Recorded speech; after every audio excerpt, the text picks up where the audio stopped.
de longues histoires au coin du feu. Ce sont les balles de la vieillesse. Et maintenant, du moins, je n'ignore plus rien du mari que j'ai choisi pour Ermengarde. Vous m'avez donné la confiance que je n'ai jamais eue. Vous avez cru en moi alors que personne ne croyait en Rino de Marigny. Ma vraie famille ne comprenait rien à ce que j'étais, ni à ce que je pouvais devenir. Merci. Merci. Vous êtes ma véritable mère.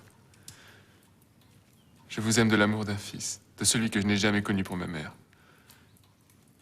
Et j'aime Ermengarde plus que tout. Et je sais. Ma petite fille, c'est ce que j'ai de plus cher au monde. Et je suis fière de ne pas m'être opposée à votre bonheur, ni à celui d'Ermengarde.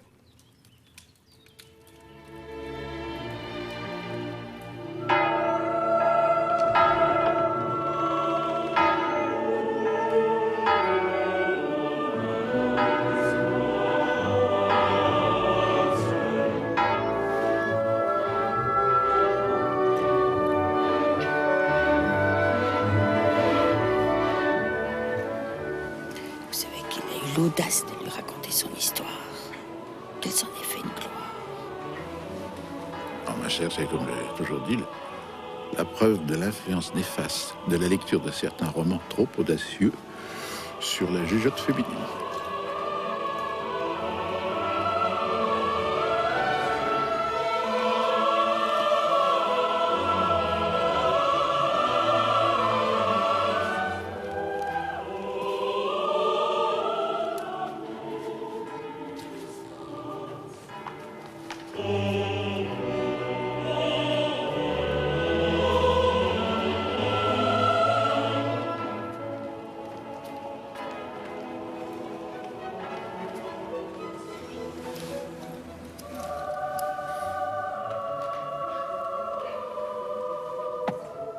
Je vais vous lire le texte choisi par les futurs époux, extrait de l'Évangile selon saint Matthieu. Les pharisiens s'approchèrent de Jésus et lui dirent pour le mettre à l'épreuve: a-t-on le droit de renvoyer sa femme pour n'importe quel motif? Il répondit: n'avez-vous pas lu que le Créateur, au commencement, les a fait mâle et femelle? Et qu'il dit: c'est pourquoi l'homme quittera son père et sa mère et s'attachera à sa femme, et les deux seront une seule chair. Ainsi, ils ne sont plus deux, mais une seule chair. Ce que Dieu a uni, que l'homme ne le sépare donc pas. Ils lui disent: pourquoi Moïse commande-t-il donc de donner une lettre de répudiation avant de renvoyer? Il leur dit: Moïse, à cause de votre dureté, vous a permis de renvoyer vos femmes, mais au commencement, il n'en a pas été ainsi. Je vous dis que quiconque renvoie sa femme, sauf cas de prostitution, et se marie avec une autre, est adultère. Les disciples lui disent: si telle est la condition de l'homme avec sa femme, il vaut mieux ne pas se marier. Il leur dit: tous ne comprennent pas cette parole, mais ceux à qui c'est donné. Car il est des eunuques qui sont nés tels dans le ventre de leur mère. Il est des eunuques qui ont été faits eunuques par les hommes.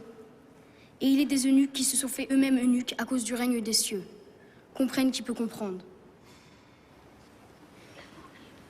Imitez-moi comme j'imite le Christ.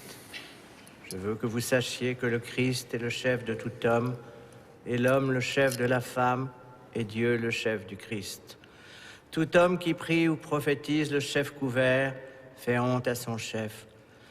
Toute femme qui prie ou prophétise le chef non voilé fait honte à son chef, elle est comme une femme rasée. Si une femme ne se voile pas, qu'on la tonde aussi, et s'il est honteux pour une femme d'être tondue ou rasée, qu'elle se voile. Car l'homme ne doit pas se couvrir le chef, puisqu'il est l'image et la gloire de Dieu, mais la femme est la gloire de l'homme. Car l'homme ne vient pas de la femme, mais la femme de l'homme. Car l'homme n'a pas été créé pour la femme, mais la femme pour l'homme. C'est pourquoi la femme doit en avoir l'insigne sur le chef à cause des anges. Épître de saint Paul aux Corinthiens.